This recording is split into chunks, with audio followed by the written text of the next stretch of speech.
I'm not a mom, but I think that would be really heartbreaking. But I'm glad that she doesn't do what a lot of celebrities do. If you tend to see when celebrities get in trouble is when they start complaining about their workload or something like that, because there's a lot of privileges that come along with being a superstar. Yeah, and you know, that's a great point. And she got a lot of support from all the moms out there in the virtual space, and just saying, hey, it's okay. I was in the house when my kid took their first steps, and I missed that. So it's really just hard to catch and judge. Yeah, I think what has been fun to see with Serena, because everybody's known her as this fierce competitor, this woman who was groomed as a kid by Richard Williams, her people argue overbearing father who was very consumed with her success. She was Tiger Woods-esque in terms of being a machine. It was her sport. It was that, it was that, it was that. And as Serena's evolved, she's become a socialite. She's become a fashion designer. She's become an activist. She's been involved in different community service programs. And now motherhood. And it's been really cool to see her become further and further removed from the sport that defined her for so long.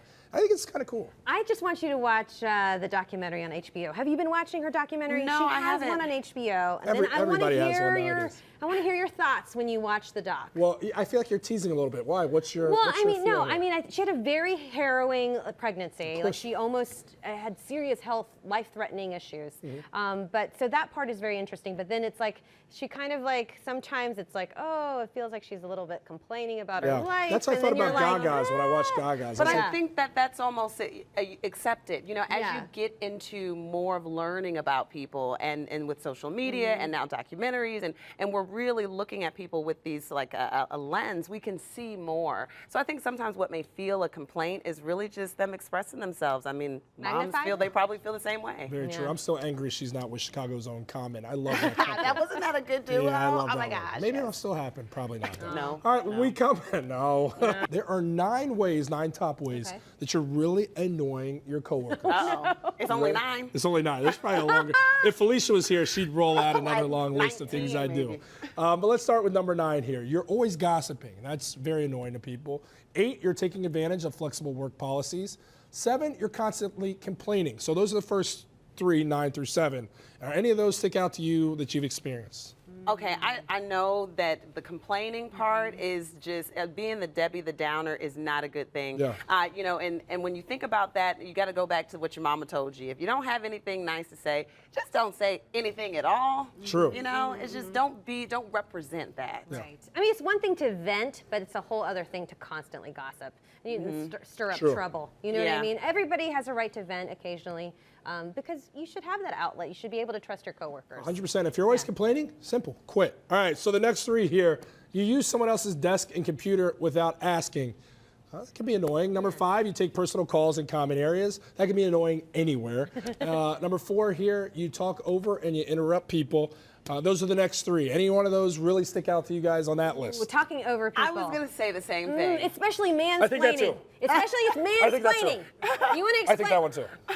You want to tell me about? No, but that's exactly it. And I think I'm guilty of that one. And people have to kind of understand their own communication style, you know, and you have to probably listen 2 times more than you talk. So if you feel like you're that person that always dominates a conversation, just challenge yourself to listen more. Those people never realize that, though. The people that dominate the conversation. It's true. Somebody may need to tell them every now and then. No, not you. Who are you looking at? Are you taking off Felicia Lawrence's role for today? Read the next one. All right, here we go. The last 3. You suck up to the boss. That one is really annoying. 2, you microwave stinky leftovers like fish. Everybody has that person. Or number 1, you come to work sick. That one doesn't bother me because I feel like you got a good work ethic if you come in sick. No, don't come to the office and you come sick and then you're passive aggressive and then you talk about how bad you feel, you're not being productive, and you make everybody else sick. I'm an annoying coworker. I do that one all the time. Now, I definitely think the microwave one is like the subtle bomb that messes up everyone's day. You know, because the smell just permeates through the space and you don't even know who it is. You just know why would they do that today? You know, but what about some popcorn? Damn good fish that they had yesterday. They want to eat more of it the next day. Well, what about popcorn? Is popcorn okay? Popcorn's okay. So we covered 9 on here. What is the number 1? And I still got the list right here if you guys want to peek at it. Number 1 annoying What's thing. the most annoying one on that list? Someone steals your lunch. Like, Oh maybe? yeah, and that happens. Or like you got Yeah. milk in there, or somebody Yeah. takes it. I'm gonna have to go back to the complaining, you know, because sometimes, you know, every day you don't come to work 100%, you know, so then it takes a little bit more effort to try to overcome someone complaining or bring in negative energy. I just think that doesn't just ruin the workplace, that just ruins your day, like the quality of life. You don't want to be around that. I agree. I would have to say it's the one who is gossiping, because that can become really infectious in a workplace. You can watch it bring down an entire place. You never want to be that person and see that go on, because it's no fun in the workplace for anybody. No, not at all. So that's kind of mine. Well, Sherhara, on that note, which is kind of a downer, but on a positive note, we want to thank you for being here, Sherhara Downing. Thank you so much. This has been so much fun. You guys are a joy and a pleasure to talk to. And y'all don't do, I mean, I've been here quite a few times, and I'm not feeling any of this from you. Well, Okay? I'm just a visiting guest, but I have to tell you, neither of you are annoying. So much love here. That's the best compliment I've gotten in a long time at the gym.